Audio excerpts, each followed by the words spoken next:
I want to thank everyone for taking the time to join us tonight for our Education First Mayoral Forum. Tonight we'll be talking with our five of our New York mayoral candidates about the topic we all care so much about, New York City public school education.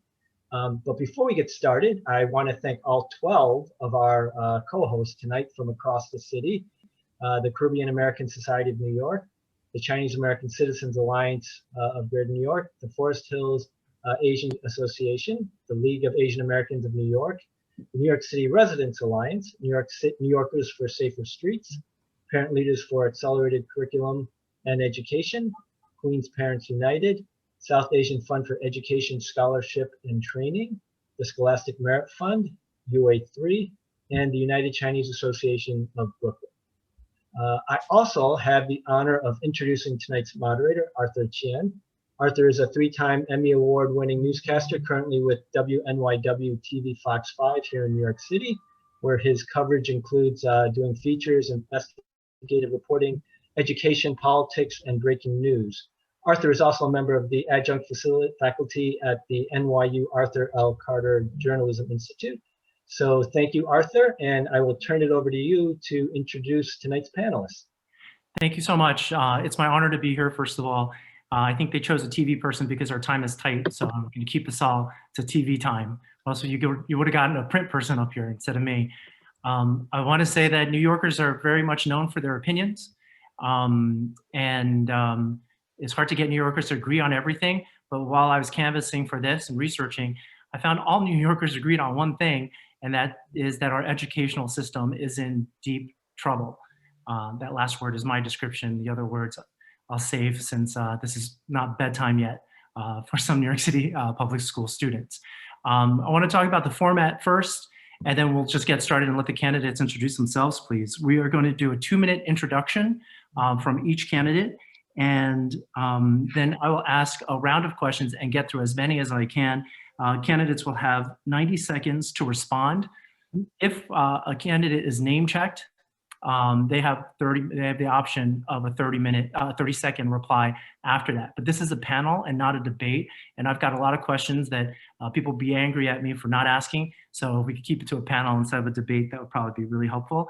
And then when we have just a couple of minutes left, I have a couple of lightning round questions that can help check some boxes for parents who have questions and want them answered. So having said that, thank you everybody for being here and participating. And we're going to start off our introductions in alphabetical order. So we're going to begin with Mr. Adams. You have 2 minutes, sir. Thank you. Thank you so much for doing this. And you're right. Education is everything. You know, I'll never forget today as a police officer, having a young 11-year-old that was brought into the precinct for a crime, and he could not spell his street name. And I started to really realize that the common denominator to jail is really education. If we don't educate, we will incarcerate. And I know how important it is for us to ensure that we have quality schools throughout our entire city.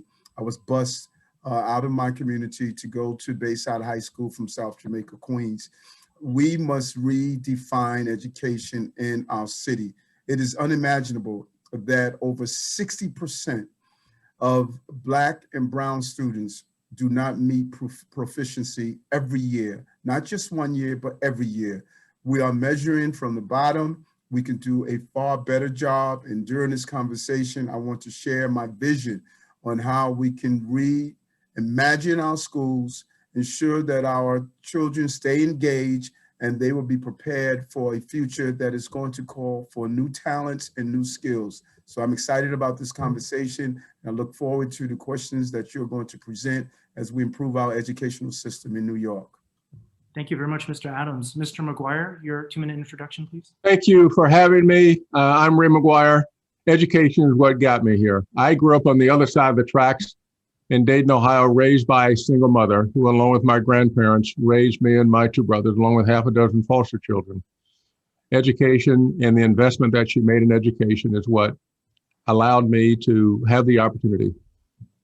In the 5th grade, I started getting bused. I walked to 3/4 of a mile to a corner that took me to the bus picked me up going from north of town to south of town. And from that bus, I was able to go from 6th grade to 11th grade.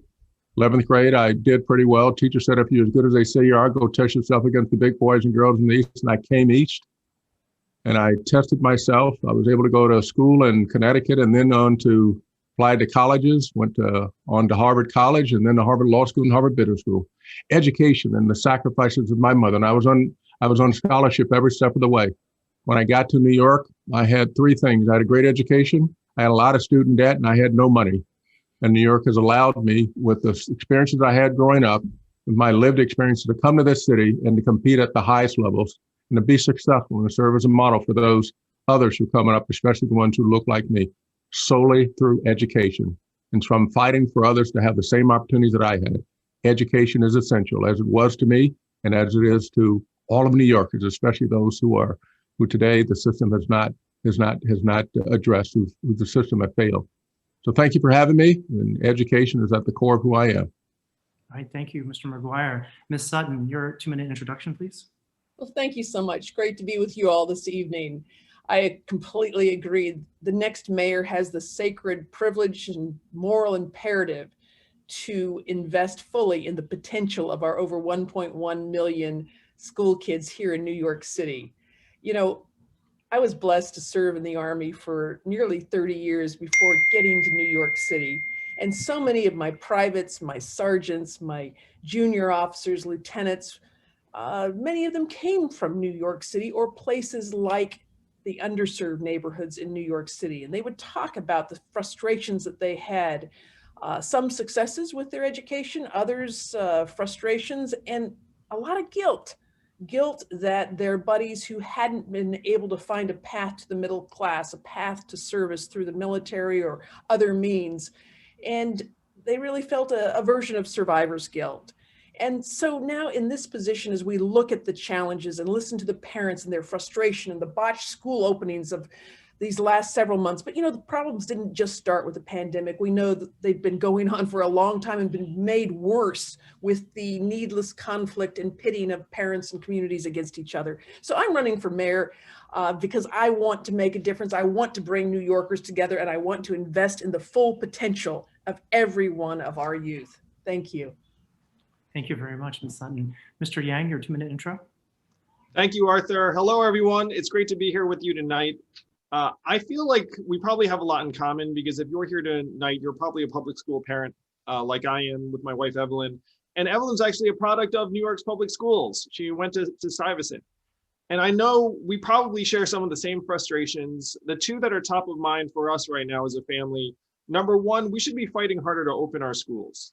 There's compelling data that it's not dangerous to have small children in contact with teachers, that schools in no environment have been responsible for spreading the virus to adults. We should be fighting harder for the kids who are falling further behind right now. And number two, I think it's very poor leadership to say you're going to get rid of gifted and talented screening in middle schools and not know what comes next. As a parent, you're looking for certainty and stability and some kind of visibility as to what's going to come next for our children. And when you don't have it, you start looking around. You start thinking, wait, is this the situation I want for my kids? We need better leadership than this. We need someone who's going to prioritize not just education, but communication for our kids. I want to be that mayor.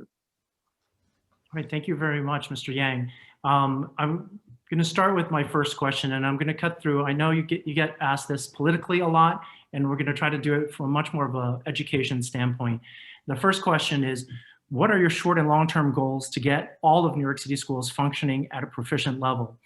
There's a lot of focus on entrance exams and on student outcomes, but what will you do to address whether or not we have strong qualified people going into teaching? How will you address teacher shortage, content knowledge, especially when it comes to math and science? And how will you work with the teachers union to improve teaching? Let's go in reverse order and start with Mr. Yang, please. I have many friends who are public school teachers here in New York City. I think we have some of the best teachers in the country, but they say to me that in many cases, they don't feel supported. They feel like they're micromanaged. Principals also feel micromanaged. But when you look at what's been successful, the NYC Teaching Fellows Program has attracted many folks into the classroom that might not have considered it otherwise. We should be augmenting the NYC Teaching Fellows program, and then we should be trying to invest in the professional development of our teachers, make sure that they're not burning out, make sure that they actually feel like they're able to do their jobs in the classroom, and that they're being properly supported, not just in a time of crisis, but writ large. I was just talking to a former teacher today, and he told me this heartbreaking story that was somewhat similar to Eric's. He said that he was trying to teach his high school class in history, and then his student came up to him afterwards and was looking for lunch money because he hadn't eaten. And it's very difficult for a lot of our kids to learn, in part because there's a lot of stress in their environments. They're not getting basic needs met.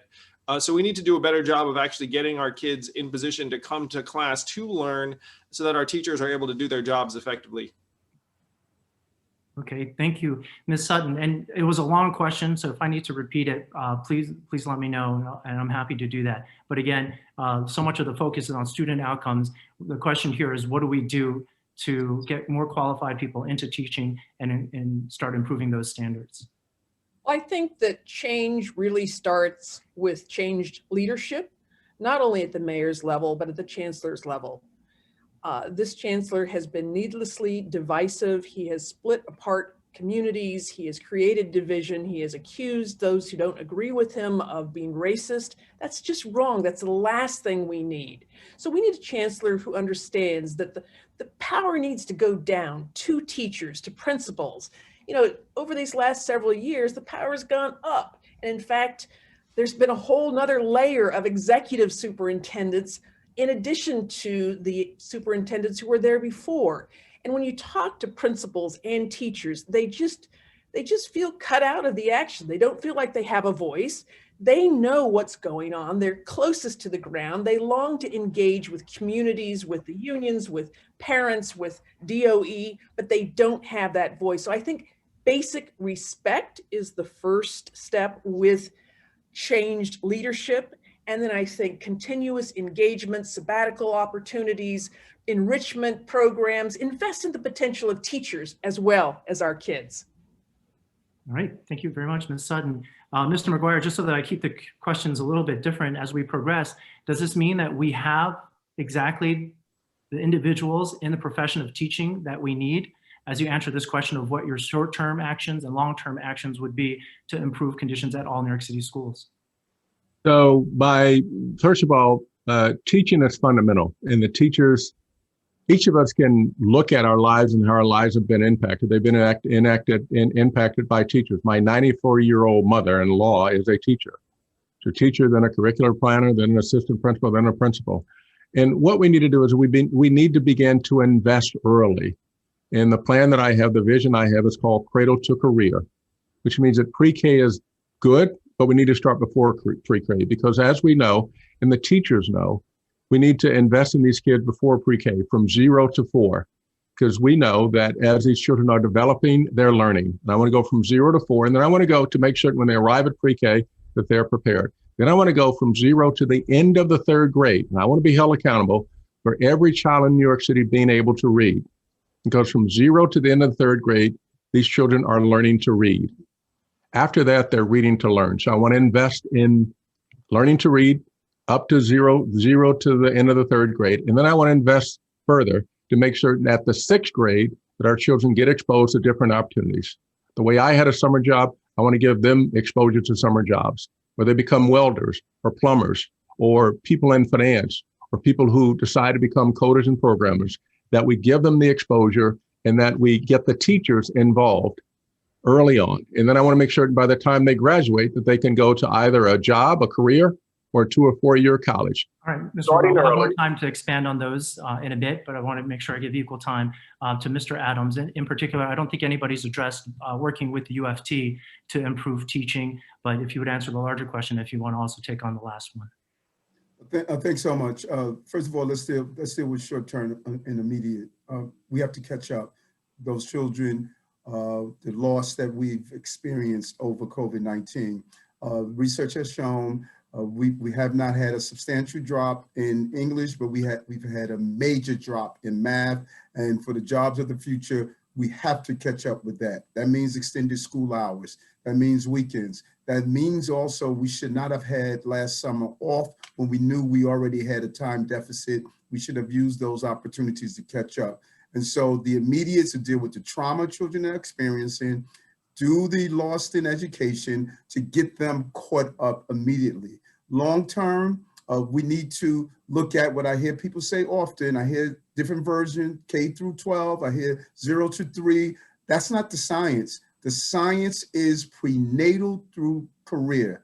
Eric Adams as mayor, every mother will have a doula. She needs to know that you turn on genetic markers in the womb that will follow that child throughout his or her life. I'm going to show how you could be part of the brain development of your child in the first 1,000 days, how you eat the right foods so that you don't turn on those genetic markers. And we're going to reinforce the school environment and have a real conversation about summers off. Summers off is something that should be abandoned. We could use technology to have the best online remote learning experience throughout the summer months if it's 2-3 hours a day. All right, terrific. Thank you very much, Mr. Adams. My next question is on diversity, and I've really dug deep into this. Everybody, every parent, every stakeholder I've talked to talked about the access to quality education. They are focused on the outcome. So we're focusing a lot right now on diversifying the New York City school population. What is the educational value of diversity?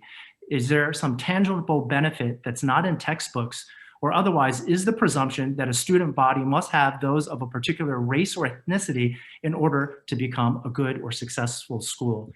Let's begin with Ms. Sutton, please. Thank you. Well, you know, there's certainly research that's been done on this, but you don't need a research study to know that diversity is the world. And so for our kids to be able to learn and to make friends and to get along and to figure out life with a classroom of diverse kids, whether it's racial, ethnicity, religion, color, creed, you name it. And of course, here in New York City, we got it all. And I think that there is certainly value in kids learning in different environments and with a whole range of influences and kids from different backgrounds. That said, I think that it's very important to invest in the learning of every child so that we don't ever, for the stated interest of diversity, put kids together who are not yet prepared to learn and achieve at a given level. We can't set kids up for failure, and that's why I think we need to enrich all of our schools. We need to spread the gifted and talented programs, especially to those neighborhoods where they're not existent now, and we need to probably even introduce cross-cultural programs, both within the city as well as between countries. I think it would be a great way to introduce civic engagement as well as an experience with Gotham that our kids could be proud of. Okay, thank you very much, Ms. Sutton. Mr. Yang, would you respond to that as well? What is the purpose of diversity? I think the question's misleading, honestly, Arthur, because you're presenting it as if diversity is meant to improve the learning experience, which I would argue that it does. But the fundamental argument is really that if you have these invaluable public resources, that there need to be kids of every background that represent the population of the city benefiting from those resources, because you're making massive public investments in these let's call them selective high schools. And that if you have kids who only attend the selective high schools from certain backgrounds, then it's not actually helping a representative group of families that should be represented in the most diverse city in the world. Now, the danger here is that what's happening is that it's being turned into some unfortunate tension between outcomes and diversity, and it makes it seem like that the two are opposed to each other. And I would argue that you can actually meet both goals very effectively. I think the problem we have is that we're relying upon one test or one data point as the sole determinant of who's getting into these programs. And I'm going to tell a story from both my wife, Evelyn, and this woman, Marjorie Velasquez, who's running for city council. They were identified for gifted and talented programs when they were young. This was approximately 30 years ago, not to date my wife. You know what I mean, date my wife. Anyway, but they did not have to take a test at age 4 or 5 or 6. Just the teacher identified them and said, hey, we think you got a lot of potential. Like you should be in what was then their version of the gifted and talented program. We should be able to trust our teachers to be able to identify children that actually would benefit from these kinds of enrichment programs and not rely upon a test. We're parents. We know that there's no test that tells us where a child belongs. All right, thank you, Andrew. Thank you, Mr. Yang. Next response on what is the purpose of diversity is Mr. Adams. Thank you. And what Andrew just stated is important. I hope to come back to that. The danger of allowing our perceptions of choosing who should be in gifted and talented programs. That's a good intention, but there's some real science that shows that there are perceptions based on ethnicities on what a person's ability is, and that can actually be extremely harmful. Diversity is crucial. All you have to do is look at the Century Foundation study. Students exposed to other students who are different from themselves and the novel ideas and challenges that exposure brings improve cognitive skills, including critical thinking and problem solving. Why is that important? If you go into the jobs of the future is not just being able to fill out a box. The jobs of the future is critical thinking, cognitive skills, communication. That is what the future jobs are going to have.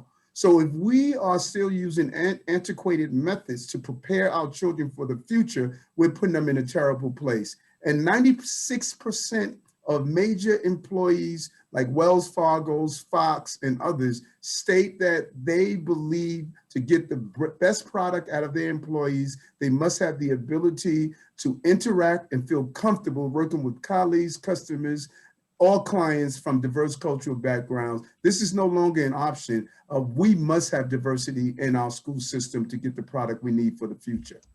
All right, thank you, Mr. Adams. And just to clarify my question on the back end of it, the implication that diversity, my meaning is, does diversity have funding implications for schools? Are schools that are of a certain makeup more likely to garner more funding? But I'll come back to that if I didn't clarify that.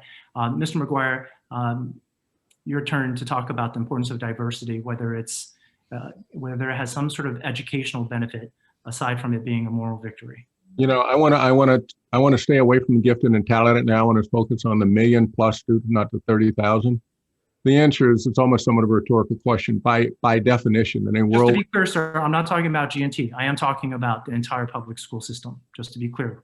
So thank you for that 1 million+ students. The answer unequivocally is yes, diversity matters. It just so happens that the systemic inequities that we've inherited here for the past 66, 67 years now, since Brown versus Board of Education, has made us not diverse at all. Not the integration that was designed in the decision versus Brown versus Board, but look at Levittown, which was designed so that we would have a segregated educational system, not an integrated educational system, not a diverse one. There are very few people who exist in leadership roles in the country today, in the world today, that haven't had a diverse experience. So by definition, diversity, in order for us to exist, in order for us to have a future, that is a future that our kids will inherit, they by definition need to be in an environment that is diverse. But while it's diverse, the educational system has to be quality in each of these communities. And so if we relent from that, we have not solved the opportunity and the necessity of diversity. By definition, we need to have a diverse system that needs to be equitable and needs to provide quality in each of our neighborhoods. All right, thank you, Mr. McGuire. We're now joined by Catherine Garcia. Welcome to the fray. The first question for you is the question of diversity, whether or not it's a right or wrong question, or if there is an educational value to diversity in the system, whether or not there are tangible benefits that are not in textbooks.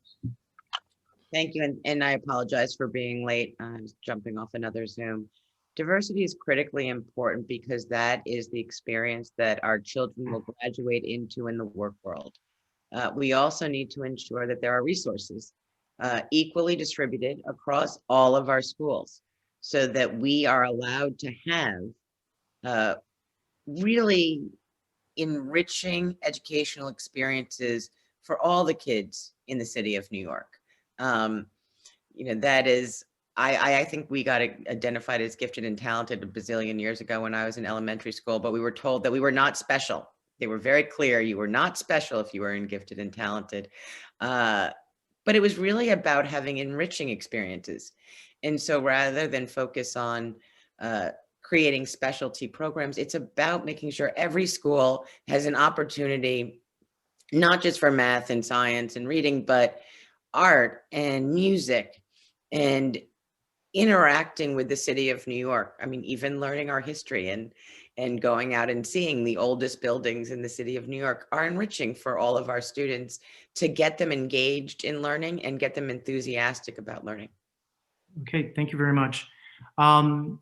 Mr. McGuire alluded to the complication of talking about some of the programs that get a lot of air, but represent very few students in the million New York City public school system. So I'm going to ask this question differently and hope to get through this very quickly. If the graph is ready, Lucas will put it up, but I'll just go over the math on this. Some have asked you whether or not you'll repeal Hex Calandra. I don't know if that's a fair question because that's a state action. But when looking at numbers, there are 80,000 eighth graders in the system, 30,000 take the test, and 5,000 seats are available. So my way of phrasing this question differently is if only 5,000 out of 30,000 get spots in a program that parents and families and students are working hard to get into, are we not failing 25,000 of those families? And would it make sense then, instead of talking about repealing, or in addition to talking about it, really create seats to accommodate the 30,000 who want that? So we're going to start with Mr. Adams first, please. I believe Ray was dead on when, if I understood him correctly, that we focus on a small portion of our students in our schools and not the overwhelming numbers. Yes, I've stated this before. I understand the emotions. I understand everything that is surrounding the specialized high school. Got it. My attention is on those 90% of students that are being ignored. Why can't we open 5 more schools, one in each borough, and use different criteria in those 5 new schools? We could use different methods to determine what the definition of gifted and talented it could be. It could be the top percentages of students. It could be using various other metrics from whichever forms we want. I think we're down the wrong path, and that is not the energy I want to spend. We need to be expanding seats to encourage children to reach their full potential.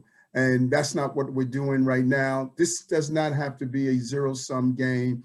This is an opportunity for us to do a better job of improving the lives of all of our students. And that is the direction that I've stated more than once several years ago when we did the report with the borough president of the Bronx. We talked about why aren't we opening more seats? Why don't we pay for test prep for those students coming through the system? Why don't we use different metrics to determine the various gifts that our children have? Gifts are more than just exams. You also have gifts in many ways, and we need to be exploring and developing those additional gifts as well. Thank you, Mr. Adams.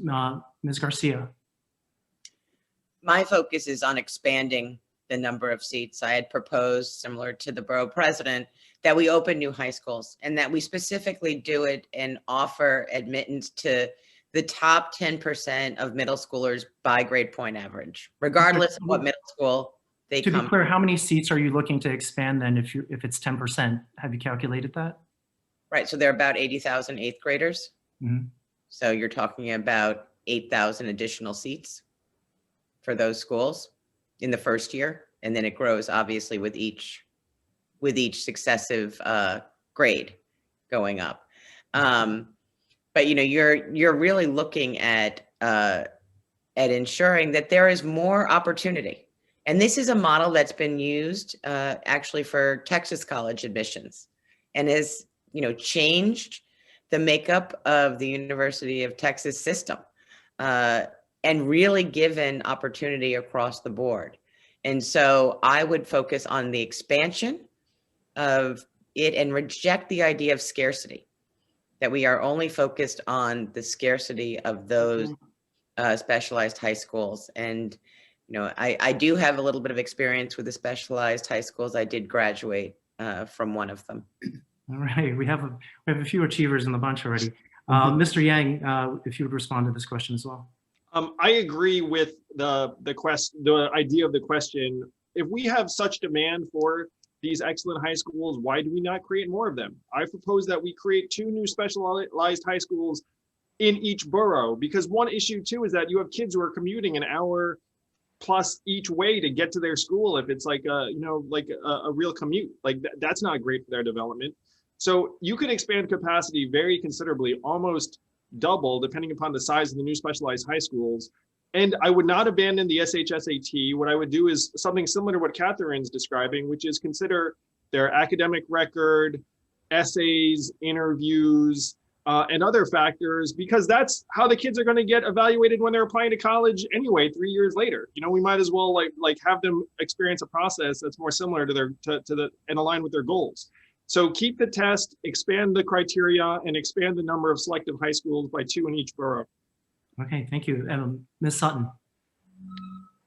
This is such an important question. As we all know, the next mayor is going to be really walking into, as Catherine has called it, a shit show in terms of the budget.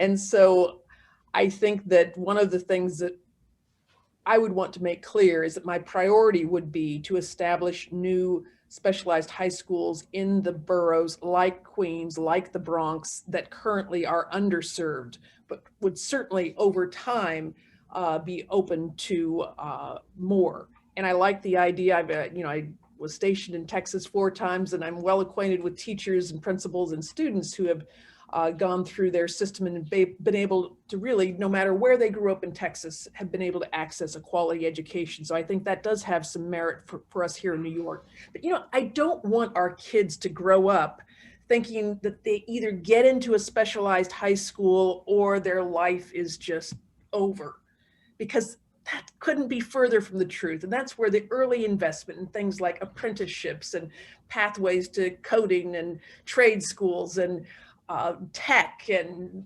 theater and all kinds of different things is so important. I also very much subscribe to the model that's been introduced here in the city the last few years. There have been about 30 schools that have been transformed into community centers. I think we can bring in the private sector. We can do an adopt a school. We can put in vocational centers where parents who are often can be a little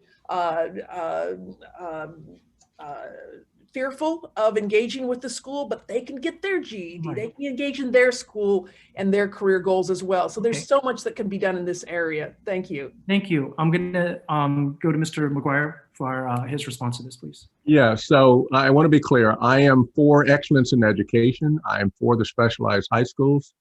A prescription can be, let's double them. Let's go from 30,000 to 60,000. And let's make sure that we start earlier, because the people you've talked about, the number of people who've taken the test, there's still a number of people who don't know about the test. So they're not prepared. They've exposed enough to the opportunities to take the test. So I would start much earlier to inform, educate our students that the test is available, that the opportunity is available. I would get them trained so that they can prepare for taking the test, but I would expand the criteria. Having said that, I still got 1 million students that I got to manage. So I got 60,000 there. And as has been said, we need to address what's happened to those million. Even if I double the program, we've yet to address the fundamental issue about New York City education. And how is it that we get the vast majority of our kids to today have not been prepared for a diverse world? Okay, maybe I can get through the next question quickly because it builds on this, but I want to make sure I touch on GNT. Again, it's a smaller segment of the population. We have some developments there too. But if the graph is ready, it'll come up. But if it's not, I'll go over those numbers. They're very similar. I think about 32,000 take the test for, I think, even fewer seats, maybe about 3,000 or 4,000 seats. There's an eligibility part of that equation too, but do you feel the same way about GNT, or should GNT be treated differently? And we'll pick up where we left off. We'll begin with Mr. McGuire, please. Do you feel the same way? So the same way, meaning that if I look at this, there are a couple of fundamental issues here. We assume that all of these children, by the time they get into kindergarten, which is the largest percentage of the population as I see it, if you look at that, we assume that all the children are at the same level when they take the test, which is, we know, is incorrect. This is what pre-K attempted to address. So we need to begin to, which is why the gifted and talented doesn't work today, because the kids don't arrive at the same level, which is why we want to start from 0 to 4.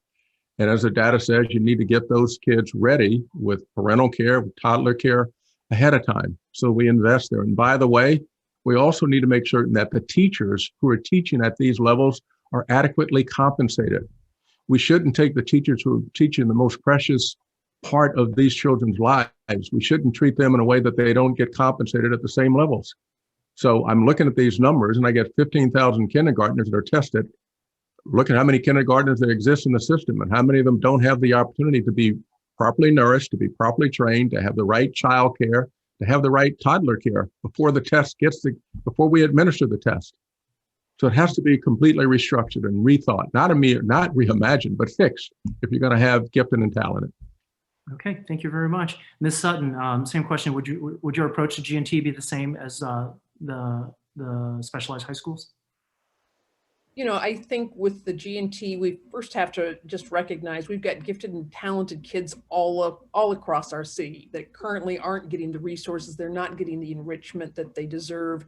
And the fact that, as Ray has pointed out, they don't all arrive at school in the same place.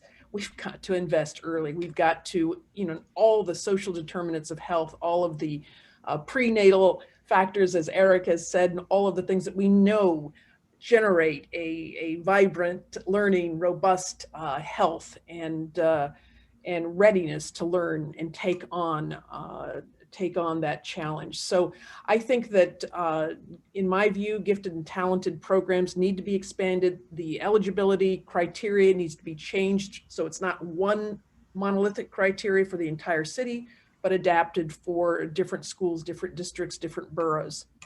All right, thank you. Mr. Adams?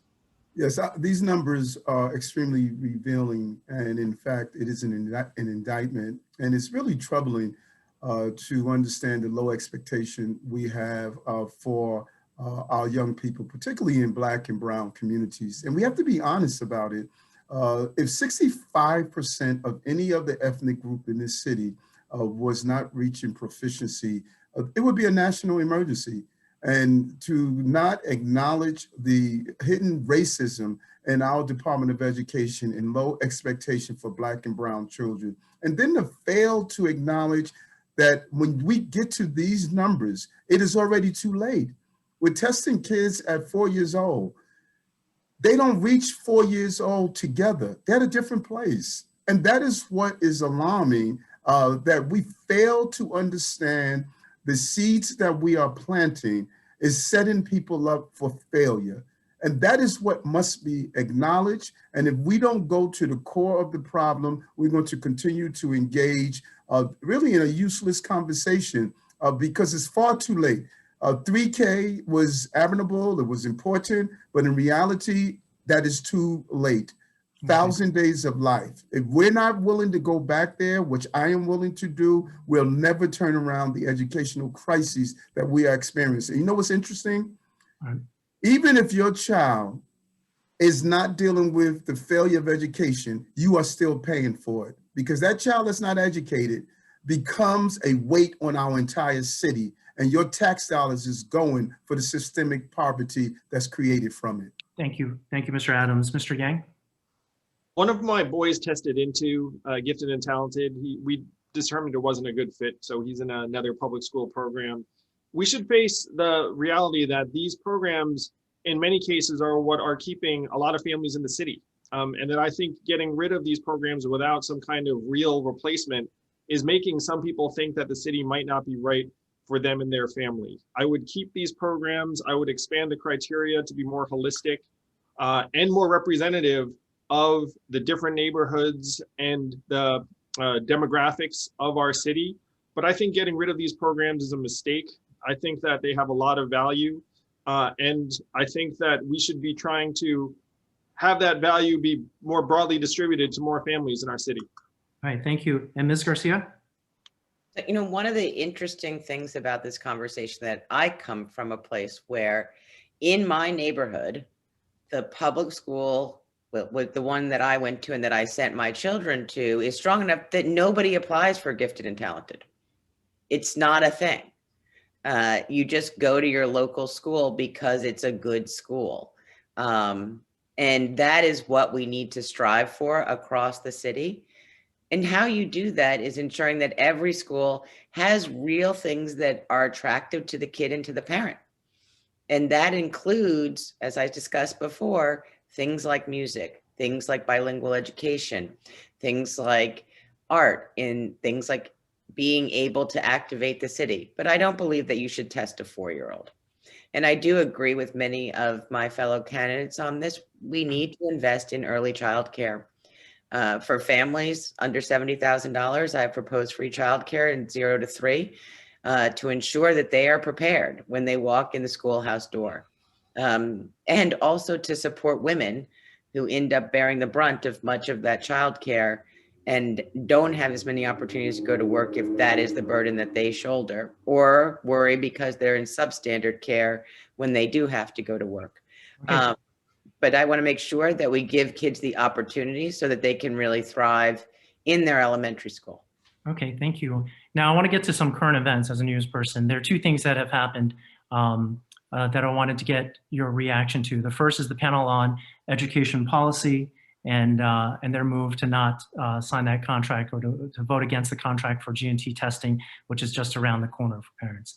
And I would also like to see if you would want to go on the record and say something about the 43,000 students that left the public school system. At this rate, when you become mayor, you may be looking at close to 100,000 fewer children in the New York City public school system.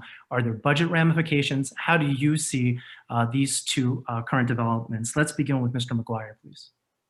So your first question Is on the panel for education policy voting against the contract that would provide for G&T testing. So right now we don't know what G&T testing is going to look like this year, if it's going to happen at all. So as I think we've tried to discuss, the numbers that you've just shown here reflect a crisis. And the fact that we continue with a program that shows the systemic inequities in the system is not something that we should continue with. So unless we can make it equitable overnight, which is not going to cure the crisis, we need to figure out how we cure the crisis before we continue the program.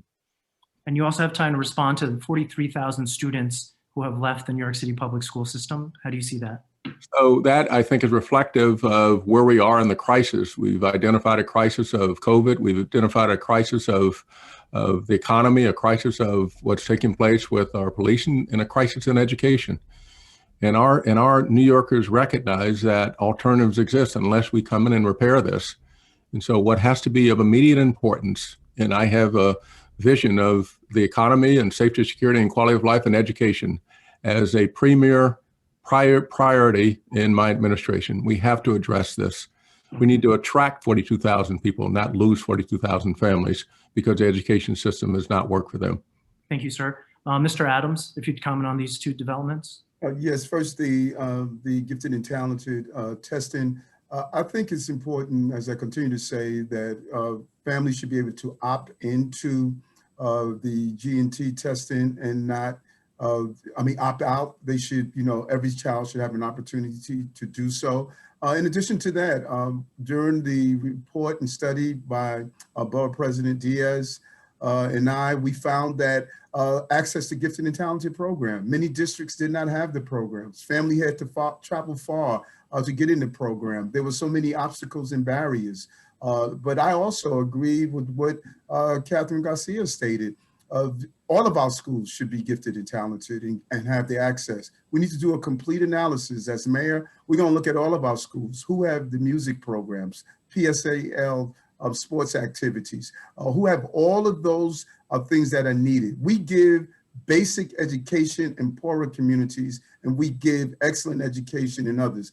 This is not just schooling, this is education. And dealing with those who we saw that are leaving the city to take their children out, it comes to the same thing. We were hemorrhaging people long before COVID. Quality of life is important. We are in the business of recruiting for talent. People come here to go to school, to start their families, and to retire. If we don't have a safe place where children could be educated and gainfully employed as families, we're going to lose New Yorkers. And that is something we must turn around, and that is what I'm committed to do. All right, thank you. Ms. Garcia, you're next, and given your background, wondering what you see as the budget implications of losing 1,000 students out of the public school system, and how you would reorganize funding that way. Thank you for that question. And I think it's incredibly concerning that we see that loss of students, and hopefully they have moved with their families somewhere else and they haven't just dropped out of the system, but are still here and we're not educating them. The one thing I would say about this is, how school funding works is based on the number of kids. And so you would think that that would drive down the amount of money, but we will be losing on the other side as well, because all of those families pay income tax and property taxes in the city of New York.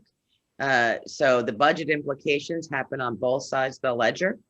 So there isn't great big savings that comes with losing kids, because you're also losing the revenue that supports them going forward.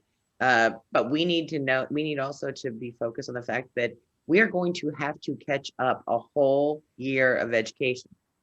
And that is going to require resources and remediation and push in of extra teachers to ensure that we are getting kids up to grade level when they return to their buildings. Okay, thank you, Ms. Garcia. Ms. Sutton? Yeah, I put myself in the role of a parent and think about everything that parents have gone through over this last year. And now this, in terms of the policy panel decision today. I think that the timing is poor. I think the communication has been flawed. I think that it would be very important to look at that graph, the numbers of the gifted and talented pool that you showed a few minutes ago. It would be great to see that distributed around the city, because as Eric said, you're going to find wide swaths of the city that, since the last mayor was in power, have just lost their gifted and talented programs. I think we could increase the gifted and talented programs without penalizing other parents, other families, other kids who are in areas that still have them. That's not the final answer for sure. School enrichment absolutely has a place, and we need to make sure that we cater to the strengths of every child and invest in their full potential. But I think, from the botched reopening, we should be open right now. The schools are not the places where the COVID virus is transmitting wildly. Sure, some teachers are always going to have to stay home because of health issues. Some kids are, but the vast majority can be brought forward, and there are so many things that we could have done and still could do in an all-of-city effort. Gotcha. Thank you, Ms. Sutton. Mr. Yang? I disagree with the decision to discontinue gifted and talented testing, particularly in the absence of a new alternative. I think it's terrible leadership, and we should not have any illusions about the fact that these two numbers are directly related, that families are looking up and saying, is New York where my kids are going to flourish? They look up and see that gifted and talented now, they don't know what comes next, and then they're voting with their feet. I know this in part because I'm a public school parent. We are here, our kids still in school, but we have friends who are leaving. So we need to let people know that New York City is going to invest in our kids. We cannot get rid of the G&T screening without a concrete alternative. And in the absence of that concrete alternative, we should have kept it. And then we can look at broadening it so that more families enjoy some of these enrichment programs that reflect the composition of our city, but getting rid of it was a mistake. All right, thank you, Mr. Yang. My next question is about 20% of the students in the public school population, and they are the students who are dealing with or struggling, however we describe it, with disabilities. Students that require individualized education plans. Vouchers are issued for students if the service that they require is not at their school, but looking at a neighborhood by neighborhood breakdown that I got, I saw that in some neighborhoods, they clearly were not being claimed. If their child's been identified as requiring an individual, an IEP, why are these vouchers not being claimed? Let's begin with Mr. Yang this time. Oh, I can speak to this directly because one of my boys got an IEP, and certainly it wasn't easy. There was a lot of bureaucracy involved. And then if you do have a voucher for services, you count yourself very, very fortunate. In my opinion, in a lot of those cases, like those families found another environment for their kid, and then they're not making use of the voucher, because if they're here in the city and they get that voucher, they're going to want to use it. It's not easy to get one.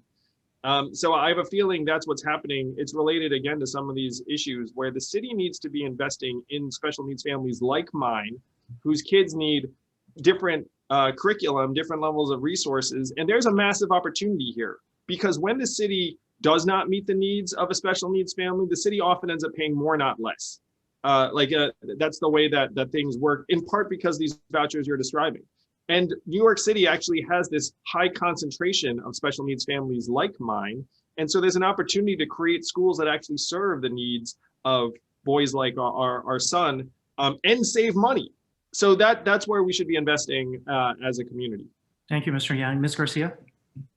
Yeah, I mean, I think, and I appreciate the challenges that kids with special needs kids face and the families face, and obviously Andrew's making it through the bureaucracy successful. I think one of the challenges for families who do get vouchers is that there aren't people near them that can provide the service. Like might not have a physical therapist near their house. They might not have a speech therapist near their house or somewhere close by. We need to make it in those areas that those are available at the school building, so that they are not letting the voucher go to waste because they can't find the practitioner to provide that service for the kid. Because you're absolutely right. If we don't support children, this is why early intervention was so critically important. You change the trajectory for that kid's entire educational life. The earlier you are intervening to provide them the support, and folks in my life who have dyslexia, the earlier that they were identified and able to given like the toolkit to make it so that they could perform at a high level, the better they will do over the course of their life. And so we need to ensure that that is available for every family, but also recognize the barriers in some neighborhoods to actually being able to procure the service. Right. I think that's a great point there. Thank you. Ms. Sutton, if you'd reply to that one too. Sure. I think one of the issues brought in, really exposed by the pandemic might be helpful in this regard. Some of these services may be available remotely through telehealth and telemedicine types of services, but certainly any child who has been identified with a need that needs to be met with specialized services, we have a responsibility, a sacred duty to make sure that that child gets what he or she needs. I think that this is exactly one of the things that worries me so much right now, is that we have a whole group of children with special needs in our schools right now who over this last year have not done well with the remote learning. And we didn't do the things that could have been done and should have been done and could easily have been foreseen. And these are also kids, they may come from served neighborhoods, Black and brown kids who are living in less than ideal family and home circumstances. Domestic violence has gone up by over double. We've got a lot of things going on that we don't even see right now, given the state that the botched school reopening has left us. Okay, thank you very much, Ms. Sutton. Mr. Adams, if you take that one on. Yes, it's imperative to understand what is the city's model. The city model is fend for yourself. Basically, you're immigrant, you're poor, you're Black, you're brown, survive on your own. And we know what the end results are. I gave you the numbers. 80% of the men and women at Rikers Island don't have a high school diploma equivalency. Probably 30% are dyslexic, 55% have a learning disability, 48% have mental health issues. Our plan is incarceration. And that is what is really troubling, and that is what angers me. We know at the beginning of the school year that we are going to produce broken boys that are going to turn into broken adults and going to have broken families. We know that, and that's the game plan. So we say, let's not identify dyslexia. Let's not test it in every school. If we do, we have to provide services. If we don't, we can act like it doesn't exist. We are denying basic rights of people. I partner with Lucina Clark from My Time Inc., and she's doing an amazing job. Let's empower nonprofits to be navigators for non-English speakers as second language and those who are economically challenged, so we can help them navigate a complex system that is working against them. And we know we are setting them up for failing. And I am really troubled about that, and I'm going to turn that around. Thank you, Mr. Adams. And Mr. McGuire, you're going to be our final word on this. Thank you. I agree with a lot of what's been said. I'd just like to identify that now is an extraordinary opportunity for us to begin to address what is systemic, which has to do with those who are disabled, maybe physically disabled, maybe emotionally disabled. We've yet to address that. And the opportunity to create investments in the teachers, in the paraprofessionals, and my middle brother is a paraprofessional, and I know how important the paraprofessionals are to how we engage with these students. And we ought to do it in a way that still allows the dignity for the students and puts them in an environment where there's a caring teacher and a system that, even without being in the actual school system, that you have the not-for-profits that can come in and help and support those, and to support the community services that can help to support the teachers. First, I would make sure that the teachers are well supported, because the teachers are going to be fundamental to this, that you have the structures, the physical structures in place, that you have the mental health care professionals in place, and that we've supported them, and then we have the wraparound services that can serve as an insurance policy in the communities. And unless we address this, what has been identified by Eric, when it comes to essentially the pipeline that we have created, a systemic pipeline that we've created by not investing in this group of people, by not investing in the entire system, it's going to cost us a lot more later, and the impact on society is going to be a lot greater.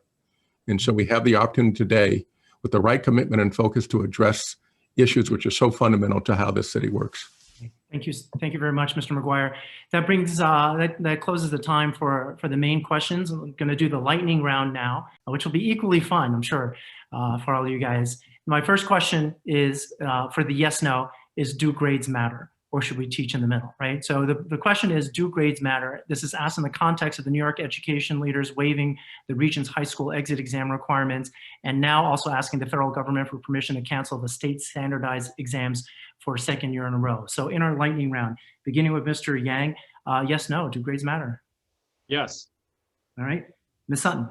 Yes. Mr. McGuire? Yes. Ms. Garcia? Yes. Mr. Adams? Yes. All right.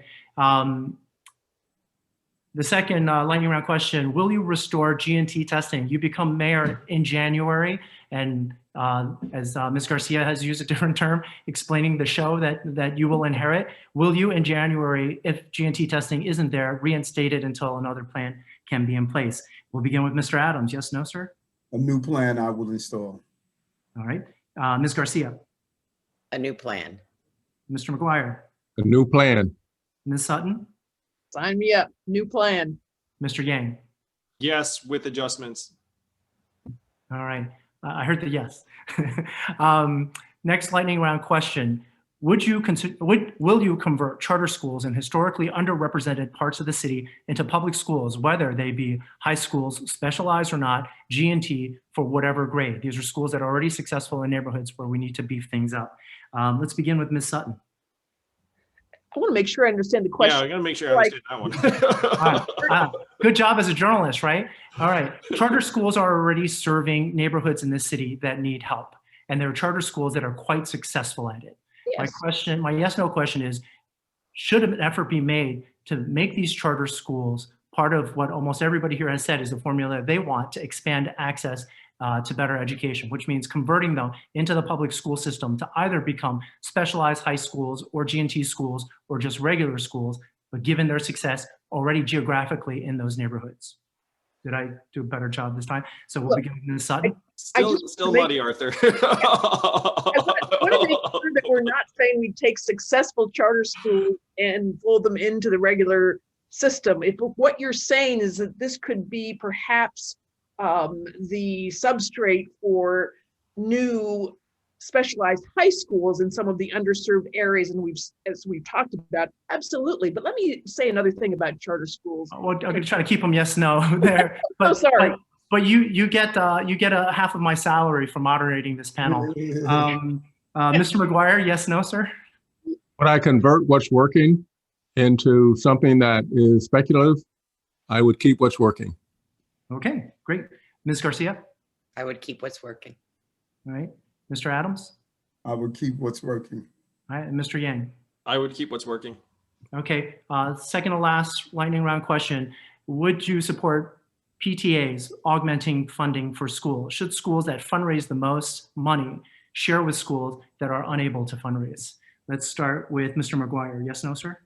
Would I share the funding of those people who have been successful funding with others? I would share the resources. Yes. Ms. Garcia? I would share to a point, having been on the PTA and on the student leadership. We'll take that as a qualified yes. Mr. Adams? I would encourage sharing the skills to fundraise in other schools. All right. Mr. Yang? My wife is the co-head of the PTA, so can I check with her? I'm going to say I think it should be up to the community. Okay. And Ms. Sutton? Yes. Yes.